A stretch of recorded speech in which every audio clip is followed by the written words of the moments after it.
शुरू करते हैं अवकलन का टॉपिक।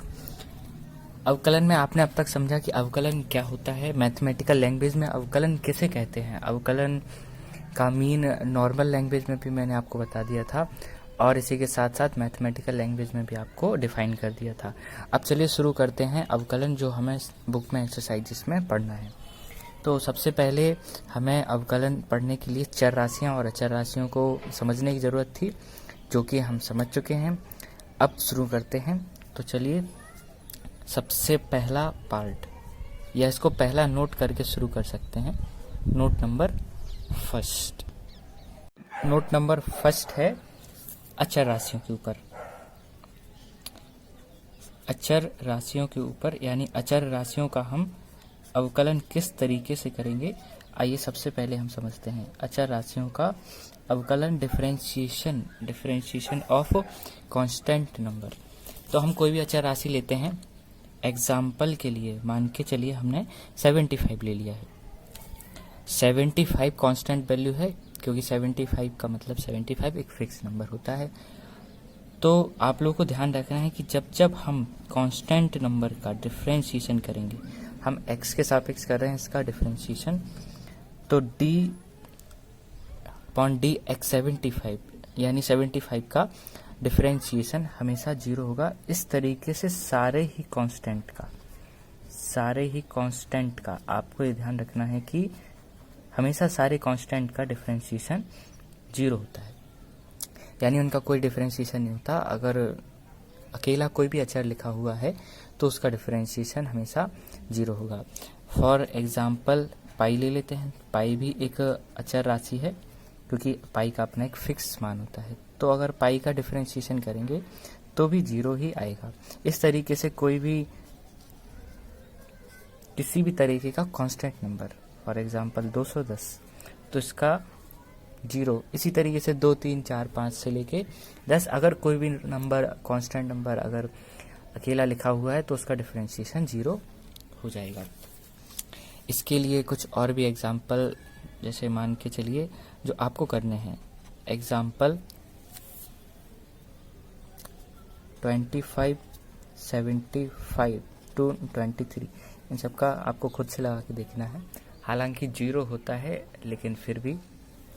सेकंड नोट शुरू करते हैं। सेकंड नोट, अब हमने अभी अचर राशियों का अवकलन किया, तो अब हम करेंगे चर राशियों का अवकलन। तो चर राशियों का अवकलन, चर राशियों का अवकलन, differentiation of variables. Differentiation of variables, तो चलिए समझते हैं डिफरेंशिएशन ऑफ वेरिएबल्स को। तो सबसे पहले हम कोई भी वेरिएबल मान लेते हैं। हम मान लेते हैं x। अब हम इस पर भी एक पावर लेते हैं जिसको हम n से डिनोट कर रहे हैं। हमने पावर को n से डिनोट किया है और हमारा वेरिएबल हो गया x। तो आपको ध्यान रखना है कि जब भी किसी वेरिएबल का, जब भी किसी चर राशि का अवकलन करेंगे तो वेरिएबल की पावर का गुणा आगे और पावर में से एक कम, पावर का गुणा आगे पावर में से एक कम, पावर का गुणा आगे पावर में से एक कम। ये फॉर्मूला आपको याद रखना है। ये चर राशियों के अवकलन का फॉर्मूला है। चर राशि अभी जैसे यहाँ x का x के सापेक्ष कर रहे थे, अब कहीं पर हम y का y के रिस्पेक्ट में करेंगे तो y हमारा वहाँ पर वेरिएबल हो जाएगा। इस तरीके से जिस भी नंबर के या जिस भी साइन, जैसे x हो गया तो x के रिस्पेक्ट में हम कर रहे थे, इस तरीके से जिसके रिस्पेक्ट में भी आप डिफरेंशिएशन करेंगे वो हमारा वेरिएबल हो जाता है और उसका अवकलन किया जाता है जिस तरीके से x का किया गया। अब इसका भी एक एग्जाम्पल ले लेते हैं। एग्जाम्पल के लिए हम लेते हैं x की पावर 7, फॉर एग्जाम्पल x की पावर 7, और हमने इसको बाई करके लिख लिया है। तो क्वेश्चन को जो भी दिया गया हो हमें उसको बाई करके बनाना है। बाई इक्वल टू x की पावर 7। अगर क्वेश्चन के अंदर ही बाई है तो हम कोई दूसरा नंबर ले सकते हैं। तो चलिए शुरू करते हैं। dy/dx, इसको रियल में d ऑफ dx करके पढ़ा जाता है। d ऑफ dx लेकिन क्योंकि थोड़ा सा बोलने में कठिन है इसलिए पारंपरिक गणित में हम d/dx ही करके बोलते हैं। तो dy/dx यानी कि y का डिफरेंशिएशन हो जाएगा x की power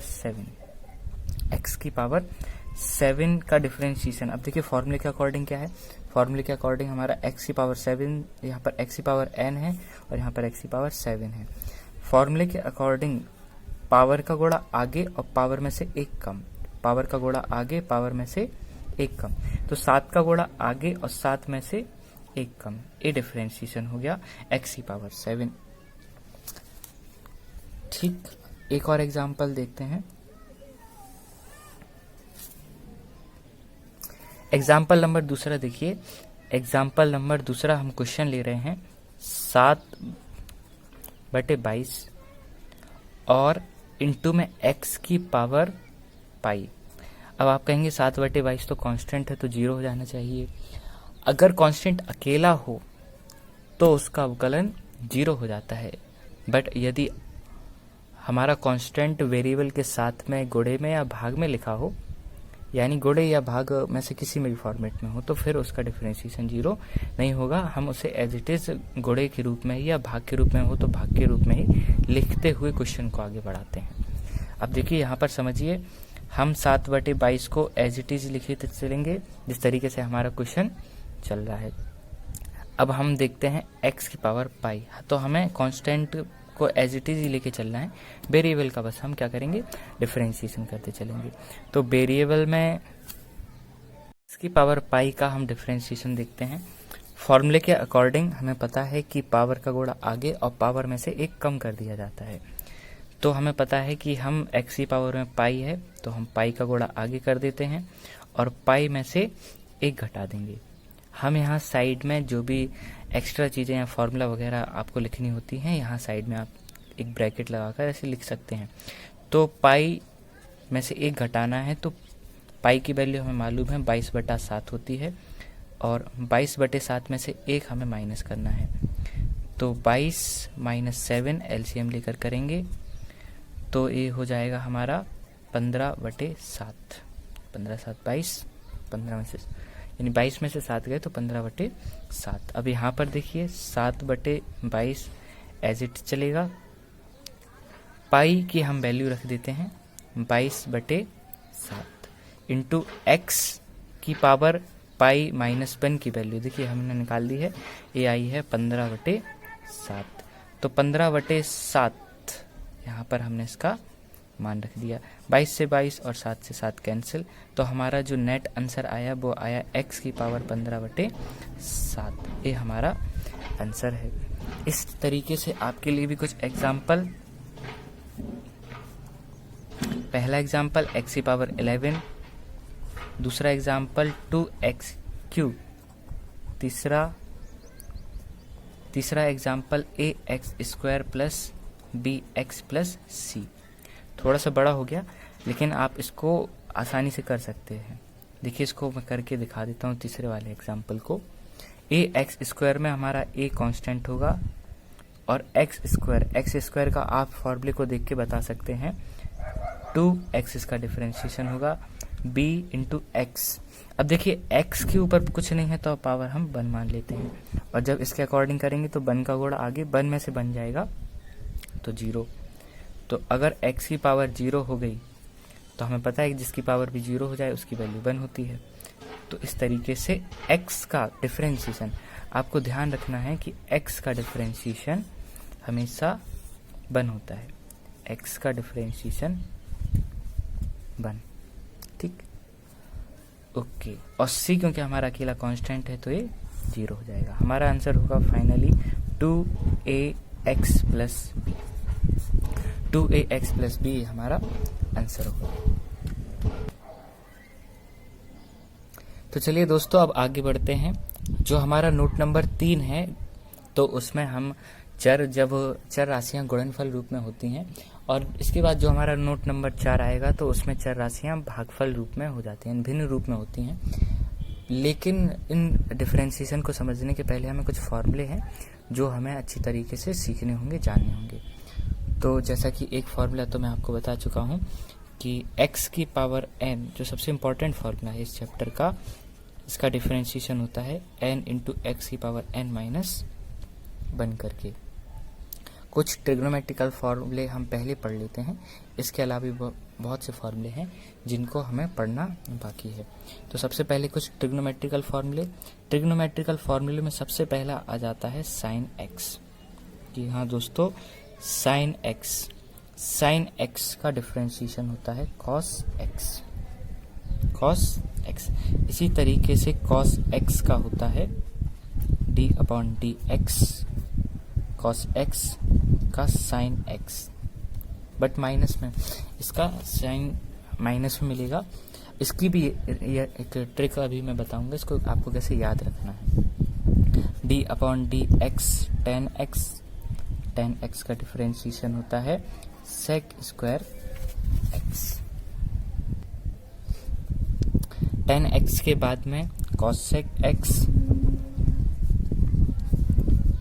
cosec x. Cosec x का डिफरेंशिएशन होता है cosec x cot x, but minus में। इसी तरीके से सेक एक्स। सेक एक्स का डिफरेंशिएशन होगा sec x tan x. Sec x tan x. Last और बचा हुआ है कॉट एक्स। तो कॉट एक्स का होता है माइनस में कॉसेक स्क्वायर एक्स।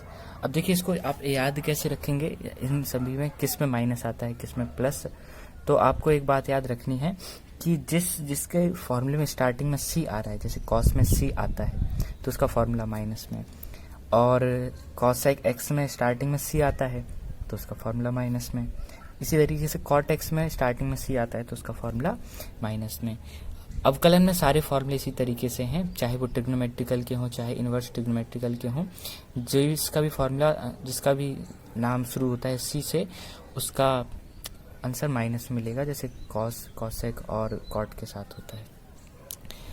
इसके अलावा एक दो फॉर्मूले और हैं, जैसे कि लॉग एक्स आपको याद रखना है। लॉग एक्स का डिफरेंशिएशन होगा 1 अपॉन एक्स। इसको अच्छे से याद रखिएगा। ई की पावर एक्स। ई की पावर एक्स का डिफरेंशिएशन सेम रहता है, इसका डिफरेंशिएशन हो चाहे इंटीग्रेशन हो, ई की पावर हमेशा ई की पावर एक्स के रूप में ही सेम बना रहता है। तो दोस्तों चलिए शुरू करते हैं अब हमारा note number 3। Note number 3। Note number 3 हमारा किसके ऊपर है? नोट नंबर 3 है हमारा, नोट नंबर 3 हमारा चर राशियों के गुणनफल के रूप में है। यानी कि जब हमारे क्वेश्चन में दो चर राशियां हों और वो गुणे के रूप में लिखी हों।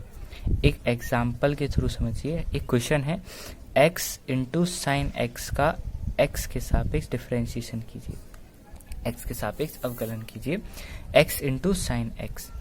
तो इसके लिए एक प्रोसेस, एक फॉर्मूला है। फॉर्मूला क्या है देखिए, जब भी फर्स्ट और सेकंड के रूप में, यहाँ फर्स्ट और सेकंड के रूप में हमारे चर राशियाँ यानी वेरिएबल्स होंगे, इनके डिफरेंशिएशन का फॉर्मूला देखिए।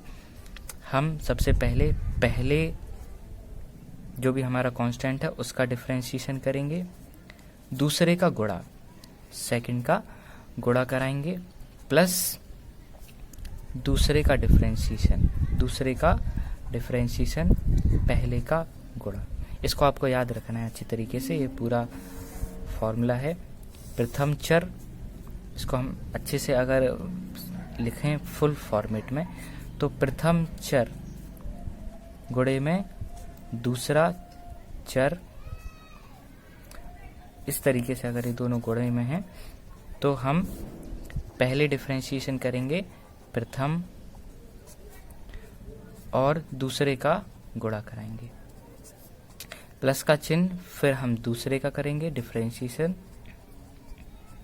और पहले का गुणा कराएंगे। तो इस तरीके से आपको इस फॉर्मूले को अच्छे से याद रखना है कि जब पहले गुणे दूसरे के फॉर्मेट में चर राशियां दी गई हों तो पहले का डिफरेंशिएशन करेंगे, दूसरे का गुणा, प्लस दूसरे का डिफरेंशिएशन और फिर पहले का गुणा, यानी एक का गुणा और एक का डिफरेंशिएशन, आप देखिए यहाँ पे देख सकते हैं, एक का डिफरेंशिएशन हो गया, दूसरे का गुणा, प्लस लगाकर दूसरे का डिफरेंशिएशन, और जो बचा था यानी पहला वाला तो उसका गुणा। अब देखिए x इंटू साइन एक्स को हम कंटिन्यू करते हैं।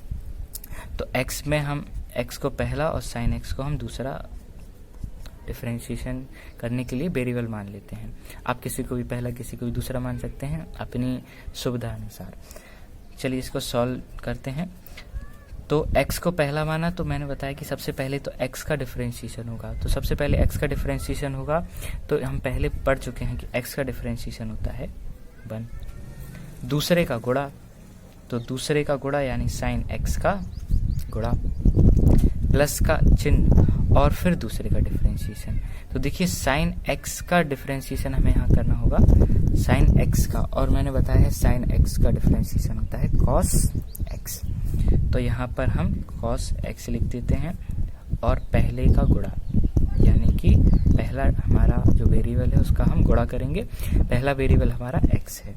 इस तरीके से जो हमारा आंसर है वो आया है sine x plus x into cos x.